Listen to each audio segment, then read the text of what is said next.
Depuis le Moyen-Âge, l'élevage s'est bien diversifié. Nous allons maintenant visiter un haras de chevaux d'exception. Bonjour Guillaume. Bonjour Marguerite. Et cet étalon, comment il s'appelle? Donc c'est Impérial Maestoso Odina. C'est un lipizzan. Oui. Quelle est l'histoire de cette race? C'est une race qui a été créée il y a environ 400 ans pour la cour impériale de l'Empire austro-hongrois. Et quelles sont les caractéristiques de cette race, le lipizzan? Donc il a été créé pour faire les figures de manège impérial, donc faire des cabrioles, du piaffe bien sûr, du passage.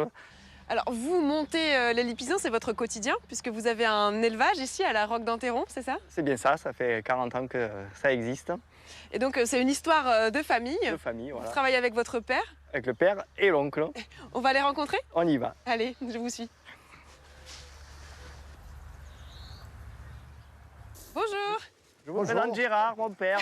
Bonjour Gérard. Bonjour. Vous allez bien? Là, le cheval a l'air un peu nerveux là. Qu'est-ce qui lui arrive? C'est normal, c'est l'étalon de l'élevage en lipizzan. Il va un peu se montrer, mais bon, il fait un peu le joli cœur. Voilà. Il faut qu'il séduise ces jeunes filles. Donc c'est les juments qu'on voit là-bas? C'est les juments qu'on voit là-bas ou qu'on peut aller voir de plus près. Tout viens vite, viens. Tout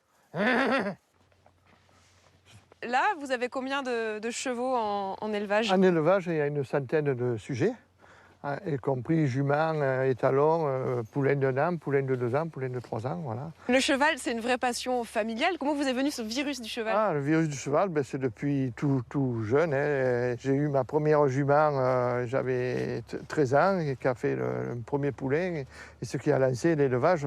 Et après, c'est une passion depuis le grand-père. Et donc ces chevaux que vous élevez, et après ils partent un peu dans le monde entier? Après, ils partent dans le monde entier. On a eu la chance d'en vendre en Australie, on en a vendu en Amérique. Et vous, votre plus grand plaisir, on va dire? Et c'est les surprises de naissance, tout ça, parce que rien n'est mathématique. On choisit l'étalon, on choisit la jument pour faire le poulain qu'on rêve, le modèle qu'on rêve. Et après, c'est un peu la surprise, parce que c'est pas mathématique, c'est comme de partout.